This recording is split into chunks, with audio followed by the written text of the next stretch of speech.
Hey everybody, welcome back to the One Day at a Time Gambling Addiction Podcast. And today I have a very special guest. His name is Phil. We're going to be talking about lived experience with gambling harm. And Phil offers a very interesting perspective that we're not used to having on the channel. Phil is actually a current gambler. So we're going to get both sides of the story. We're going to dive into a lot of interesting topics. Phil, you want to give a little introduction for yourself before we get started? Hey, Rob. Hey, everybody. Thank you so much for having me on. It's such an interesting bunch of content for me because, as an active gambler who's actually watching another screen as I gamble and do this podcast, it's amazing to me that I can sit here and talk about what I need to do to stop this. And I'm a middle aged man who's been gambling since I was 13 years old. So, probably a little bit over 45 years of gambling. And that gambling started with a bunch of other friends that were teenagers. And as I would note for you today, I even saw a bunch of teenagers, actually college kids, gambling at a casino that I was at.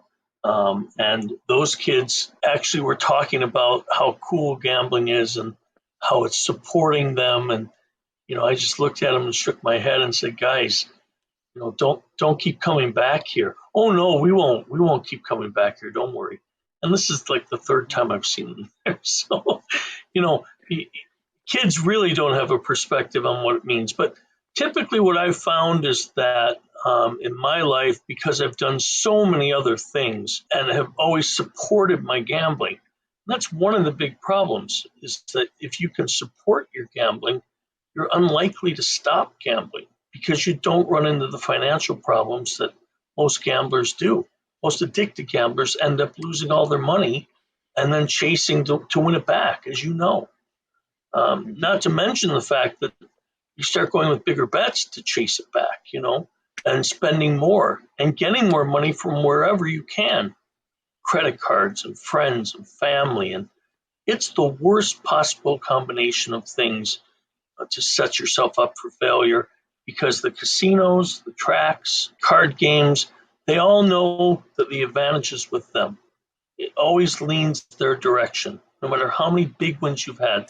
And I'll tell you a story about winning $108,000 in Vegas with my then girlfriend and being escorted down the hall of Caesars and her pulling on my arm, trying to get me to leave, and me pulling my arm away and saying, "Who are you again?" And breaking up right there and continuing on with my blackjack play until I'd lost the entire $108,000 back. So, amounts might sound like a lot, but it doesn't matter what amount we're talking about. I could have been there with $108. And if that's all I had, it's the same thing. You can't conflate those two things, amounts and gambling wins, because it has nothing to do with it. Just like people don't understand the slot machines, machines have no ability to understand what you're betting. It doesn't change because you're betting more. Still the same algorithm, still the same outcome, whether you bet a penny or you bet $10. So people think that if they bet more, they may win more because it's a higher denomination, but the machine doesn't know either way. So my life has been I've been everywhere. I've been around the world. I've been around the country. My whole life has been established on stage, performing, doing stand-up comedy and television and movies. I've been in Living Color with Jim Carrey. I was on the road with a comedian named Sam Kinison. I've opened for George Carlin, Dennis Miller, and I've done all kinds of things with my life. And the one pervasive thing that stayed with me, that's followed along next to me like a dear, good best friend, is gambling. I know why. I mean, I have some reasons why. I mean, when I was 11, my fifth grade teacher molested me for a whole year. He molested 30 boys over the course of 34 years of his career. And in that time period that I was there, I couldn't tell anyone. I was afraid to tell my parents. I certainly wouldn't tell my friends. I just put up with it and bore the brunt of that pain and trauma as I started to get older and didn't understand what he had done to me. I felt worthless. I felt confused. And the only place that I found satisfaction, the only place that made sense to me, where I didn't have to answer to anyone and I got to feel successful, was when I won at gambling. And when I won at gambling, I felt like I had conquered exactly what was done to me because now I was in control. Instead of him being in control, I was in control. And I could then take that control and carry it with me to the next time. But you know what? Then when you start to lose, that feeling is back in control. And it's a vicious circle. And Mhm. it became my life and remains my life, and I can't break it. The only thing that saved me from, if I didn't have a kid, if I didn't have my daughter, I wouldn't be here right now because I would have either killed myself or I would have just found some method to losing my whole life. And while I have people around me that wouldn't try not to let that happen, when people are down that low, it's hard to stop them from crashing into that wall. So, but here I sit, still trying to conquer and fix that problem. And I'm watching a horse race on TVG right now that I've wagered on. And that's the sad reality of where I'm at. Well, thank you for sharing your story. You've touched on a lot of topics that are going to help us to guide the rest of this conversation, but I think it's very brave of you that you're coming on here and sharing it, knowing that there's going to be people out there that can get some benefit out of hearing this story and relating to it. Because as gamblers, we're all trying to cover up something, instances of trauma that you may be trying to push to the side with gambling. And there's many people out there that can relate to that experience. So I think it's very powerful that you're sharing. And I just wanted to thank you for that before we dive into anything further. So I think that we should take a step back first. Do you remember, maybe not the amounts or what it was, but like what was the form of gambling that got you hooked in the beginning? Sure, sure. Well, the very first thing that I noted in looking to my past for answers, because you always look backwards to try to go forwards. And Mm, I've deep dived so much into my past. And one of the very first things I remember about an influence of gambling, and not to blame her, though, was my grandmother, who used to hold poker games in her little apartment. And while my brother and I were there sleeping over, she would have about 5 or 6 women sitting around her table in the kitchen playing penny poker, and I would not go to sleep because I heard them. And I would crack the door open just a little, and I'd look out, and I'd see all these ladies laughing and having the best time. And as a 5-year old, my influence was so distinct; it was so clearly placed in my subconscious that whatever that was, it might have triggered a dopamine impact in my brain that mm, said if they're celebrating and having fun as a child, I can see that's what I want too. And so then I started to figure out what they were doing. My very first instance of gambling was when I was 13. I joined this youth group, and I was with older kids, and we went to a racetrack here, and I remember winning and everybody else looking at me like I was a hero because here's this kid who wasn't even supposed to be betting. He was 13, but I had a beard. I was 13 with a beard. Get mm, out of here. And so, I was making bets and I won. And they started propping me up like I was some kind of hero. They gave me a nickname. They started calling me the winner, TW, the winner. And I went back for more because I wanted to be the winner every week. I went back with them. And that just started a cataclysmic path for me of needing to do that all the time. And when you mm. throw that into the mix with my past and the trauma I was feeling and the sense of being alone, but being able to accomplish something, being alone, it made for a terrible, terrible, just almost catastrophic recipe for me, and a recipe that's Yeah. just it's carried on, to this Mm. day. I think it's really incredible to hear that, every week I hear stories of people who are gambling addicts. And the one commonality in all those stories, whatever reason it is that you're starting to gamble, it seems that either the first bet or the first couple bets, there was some kind of win. There was some kind of event that told you or reinforced in your mind, this is a good thing. This is something I can make money doing. And that leads to a whole slew of consequences, as we both know all too well. Yep. Rob, it wasn't even the trigger of money. I didn't have a concept of money. I didn't really understand the value or what it meant to have $10 and all of a sudden have $50. What I knew was that people were slapping me on the back, and I was highlighted and I was spotlighted for being this guy. And all of a sudden, they were asking me questions about what I thought. And you do that to a kid, all of a sudden, there's a flip of a switch that's just a trigger that's set for the rest of your life. And it's not an excuse to say, and it's not lost on me to say that, this is something I still look for. I still look for people to look at me, but now the people I look to look at me are myself. So it's almost a multiple personality because I look to myself to give myself credit for winning because I don't gamble with anyone. I never Okay. do, ever, just by myself. And so I'm the one left stand. In fact, a very dear friend of mine passed away 2 days ago, who was one of the guys I started with. And he's 3 years older, but back then, the difference in age, 16 to 13, was a big deal to me. He was heroic to me.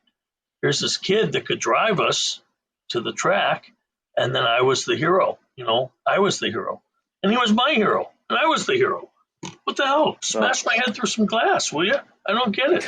well, I'm sorry to hear about your loss to start, Uh, but yes, I can see how that would be very impressionable at a young age to think that it was something where you had a special talent at, where you were the number one in something. It can be very misleading to think that we think we're very good at gambling, especially in the beginning if things are going well.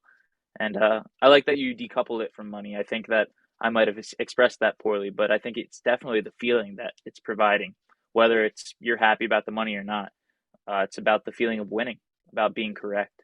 And I think that's another great point that you bring in there. Now, you note that in the beginning it was like horse tracks and stuff, which admittedly in today's age is something that's kind of dying out amongst new gamblers. It's not something that people are gambling on as much. Have you transitioned your gambling from, the horse races, the at-home poker games, that kind of stuff, To into like everything? maybe, Yes, to yeah, everything. You name it. yeah, tell me about it. Anything there is. There's online Mm, casinos, there's online cards, there's online um, baccarat, there's online. Um, you can bet greyhounds in Florida if you want. yep. You can find any way you want to gamble now online. It's become a whole new world with an entirely easier path to disaster. And fortunately for me back then, there were no, we're talking a long time ago, there weren't computers, there weren't Mm, online ways to gamble. You only had outlets to poker games in person or to go to the track.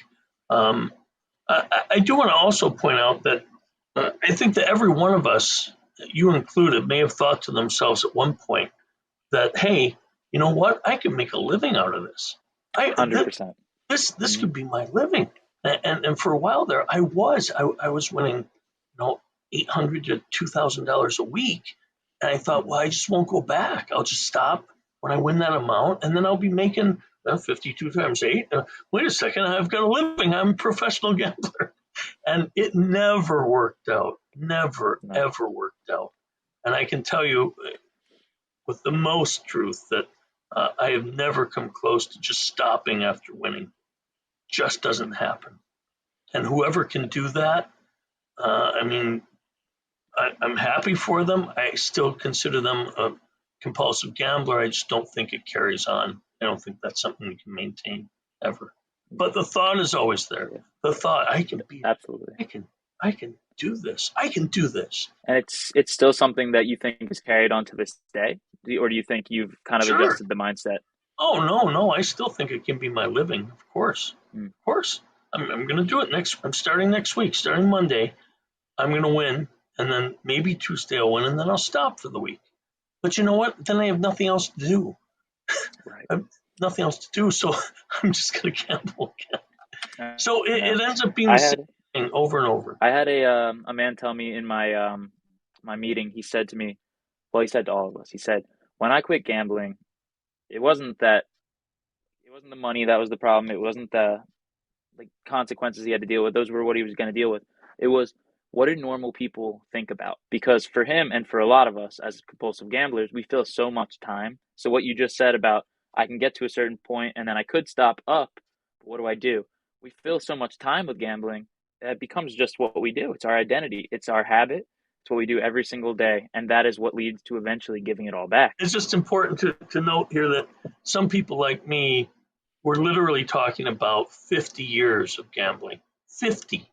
We're talking about half a century of gambling. And at those numbers in terms of years, it doesn't even become a question until you run into either problems financially or what you're doing to get the money to gamble, or you run into people that ask you about it or spotlight what you're doing in your life with it. Otherwise, it just continues to drag along with you like an ex-girlfriend that won't go away, you know. And it's that easy to label. It's that easy to define for me. I don't know how you feel about it. You your life has been like that. I mean, have you just had it along with you all the time? Yeah, I think it came for me from my competitive nature. And I think that when I started gambling, I was winning. Because when you gamble in the beginning and you're not stacking up many losses, you feel like you could even think, oh, what percentile of gamblers am I in terms of like percentage wins, stuff like that. So I felt like I was like an elite gambler. And that led me to that thought, like, oh, I could do this full time. And at the time, I mean, I was only 18, so it wasn't like I had a great understanding of how much money it costs to live in the real world.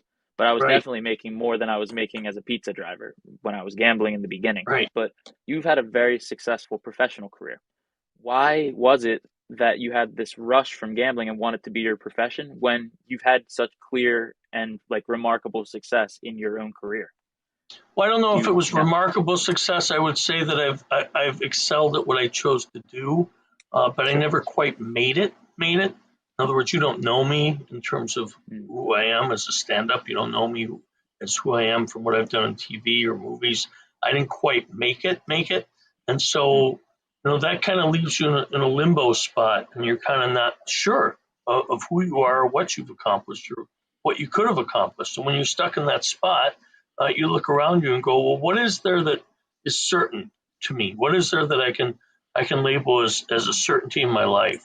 And the thing that I found when it came to my feelings of self worth was gambling, and gambling always became the one thing I was certain where I had a chance to do better than I'd done in my professional life. Because in mm, gambling, it's pretty fast to get satisfaction. Stand-up comedy takes years, but I could go to the casino and win $4,000 or $5,000, and all of a sudden I've accomplished something. Because at some mm, point you turn the corner with understanding and not understanding the value of money. And when you turn that corner and the switch gets flipped for you knowing what money means, then all of a sudden now making money professionally mm, versus making money what I call the easy way, which we know it's not, but in my mind, the easy way became something I could grab onto and I could hug and embrace and make love to my gambling. My gambling mm. became everything to me. It became my girlfriend to some extent. I know it sounds odd, but it does. It becomes like the thing that you're seeing in your life. I can't go out tonight. I'm seeing the racetrack. I'm seeing the Mhm. casino. That's what I'm doing tonight. We have a relationship, and we're gonna get together tonight and enjoy each other's company. It's so messed up, man. It's so I messed up. know. I've heard of quite a few people who have been in gambling addiction recovery, and a lot of them started their recovery because they were met with an ultimatum from their like actual wife or girlfriend, and they had to make a decision on whether it would be gambling or the wife.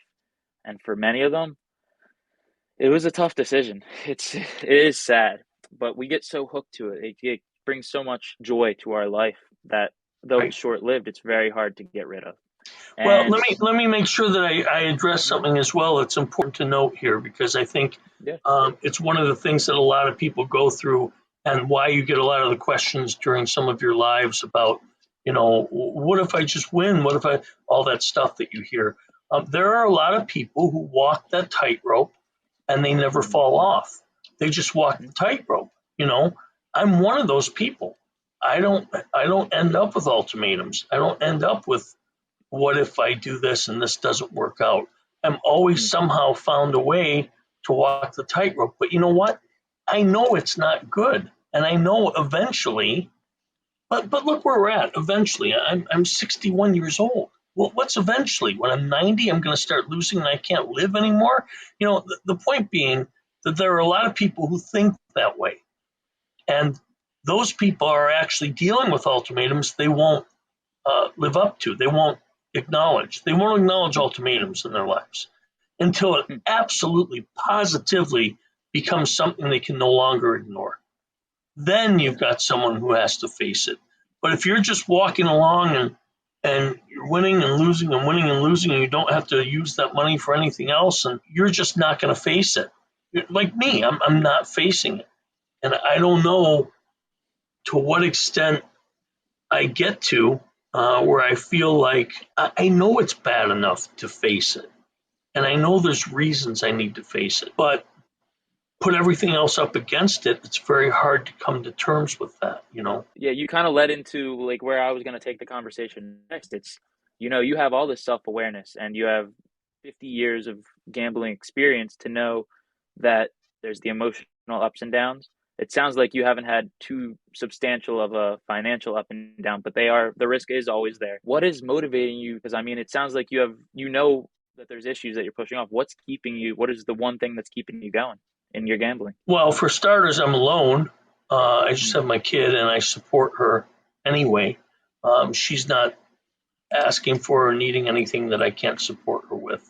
So that's covered. And the other part that's imperative to me is that I don't have any real stoppers in my way. There's nothing stopping me. I don't have parents anymore. I've got a brother and two sisters who are aware of my past problems with this, but don't necessarily see it as a problem right now.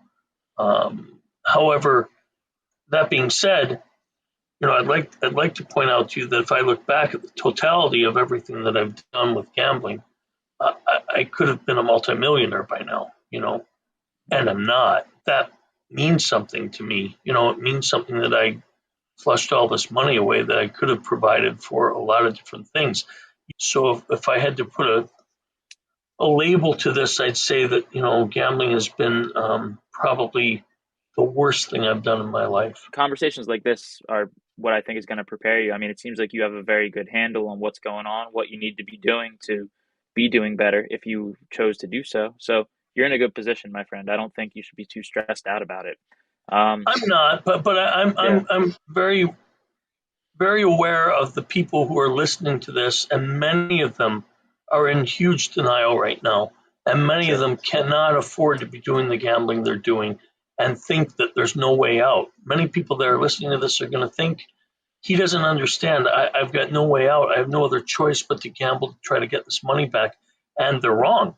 You can change anything and stop everything in a moment that you choose to. And you know what? Life doesn't have any meaning until you put meaning onto it. And that's how you decide to live.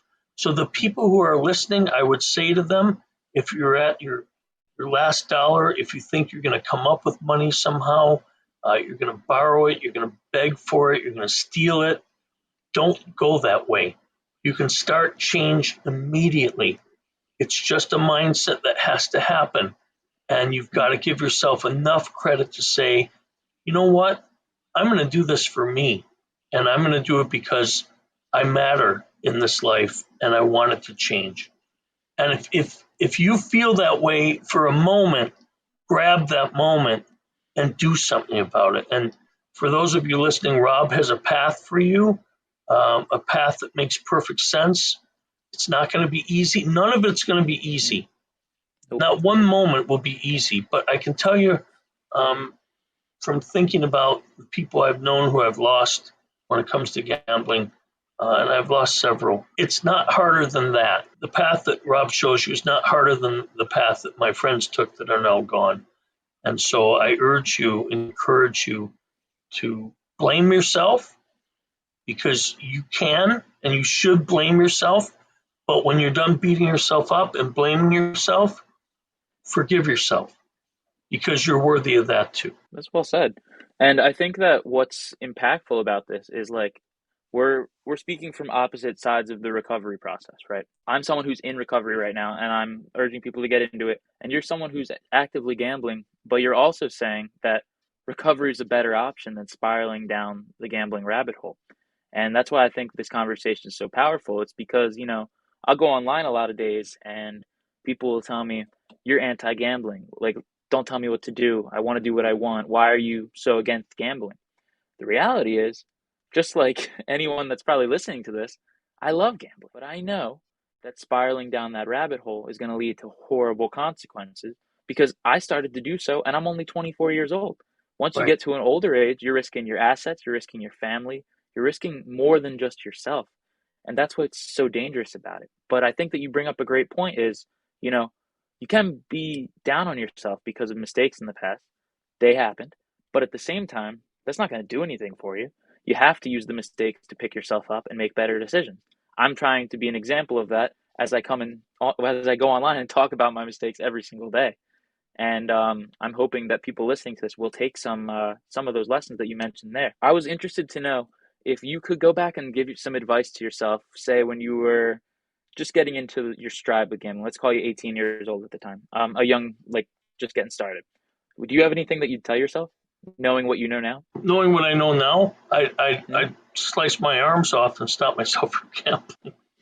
I would never, the experiences I've had with the wins, as you know, are tremendously embedded in my imagination from the past because they Hmm. were fantastic moments that feed that chemical impulse in your brain, that dopamine that just makes you feel like you're on top of the world. And I would challenge alcohol counselors and fentanyl people and people who are involved with heroin to tell you that gambling is the hidden addiction that a lot of people are able to get away with because the physical ramifications from it aren't so clear and pertinent in their lives.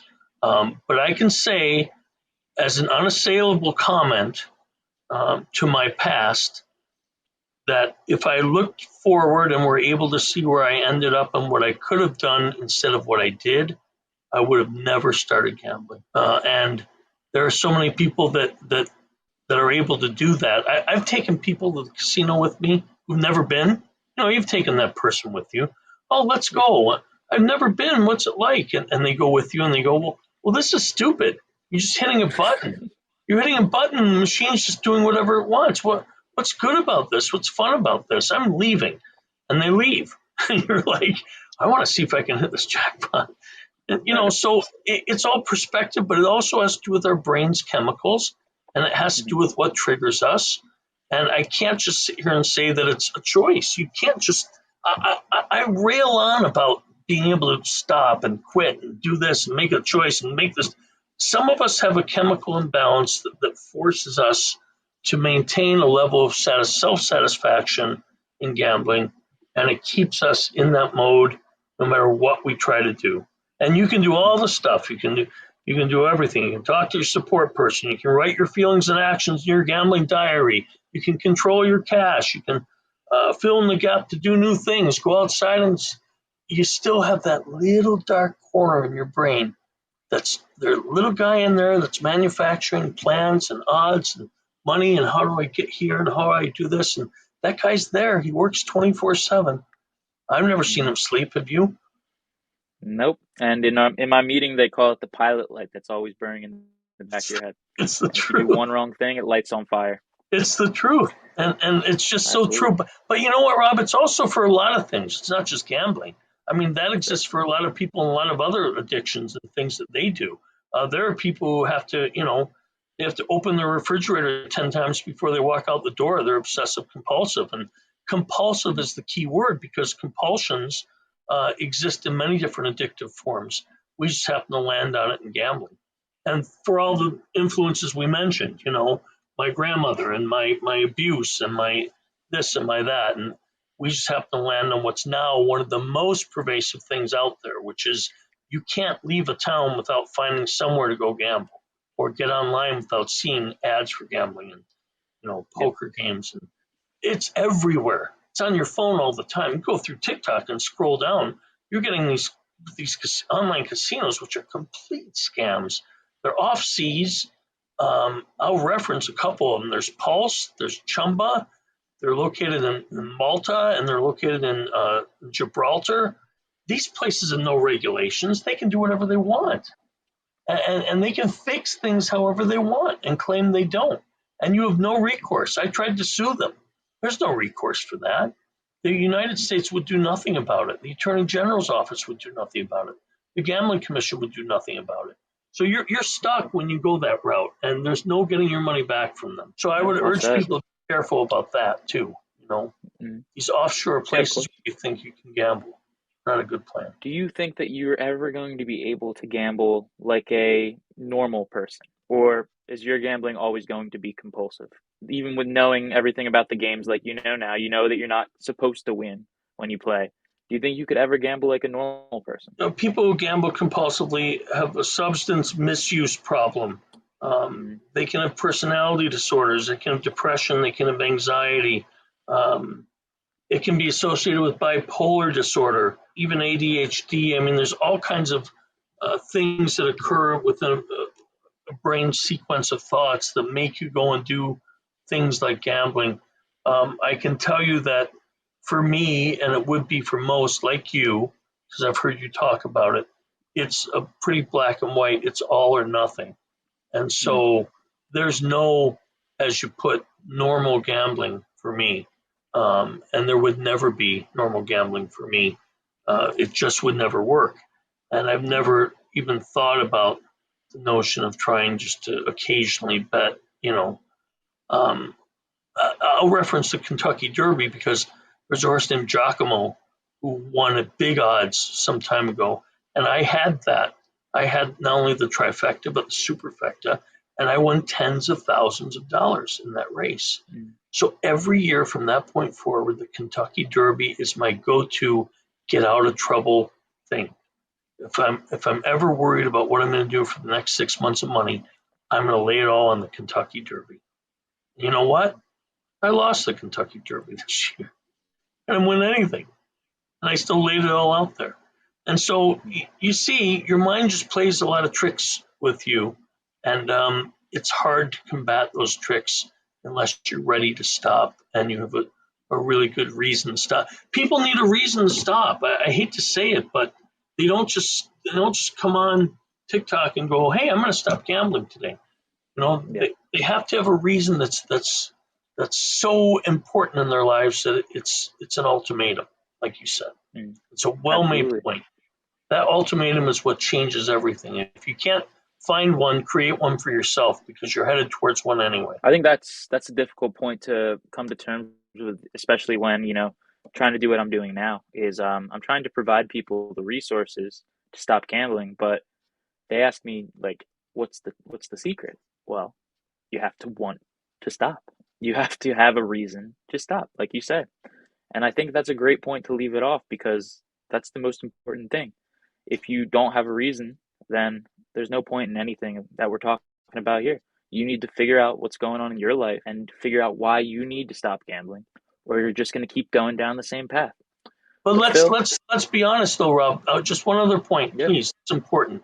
You mm, you don't just shut off the switch and stop thinking about gambling. I'm being honest no, with you. And be honest yourself. You think about it probably 24/7 because you're talking about it 24/7. Now, I'm not saying that you're doing it, but it's still in your mind because that's yeah, something that just doesn't go away.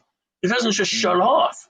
And to trick ourselves into believing that it will is just more trouble because mm, I'm glad you have this TikTok account and I'm glad you're doing the content you are. I appreciate what you're doing. I hope it helps people.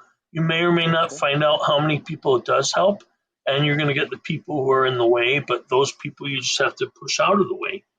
And I mm. appreciate you and appreciate you letting me come on and share my story. I'm really happy that you did get the chance to come on. We've been trying to put this together for a couple weeks, and I'm glad we finally got to do it because I think you have a really impactful story, and I think you provide a perspective that no one else really wants to provide online. It's that you know what you need to be doing, but you're not quite there yet. And I think it's going to be Yeah. really impactful for the people listening to this episode. So, with that, thank you for being on, Phil. And guys, let's keep getting better together, one day at a time.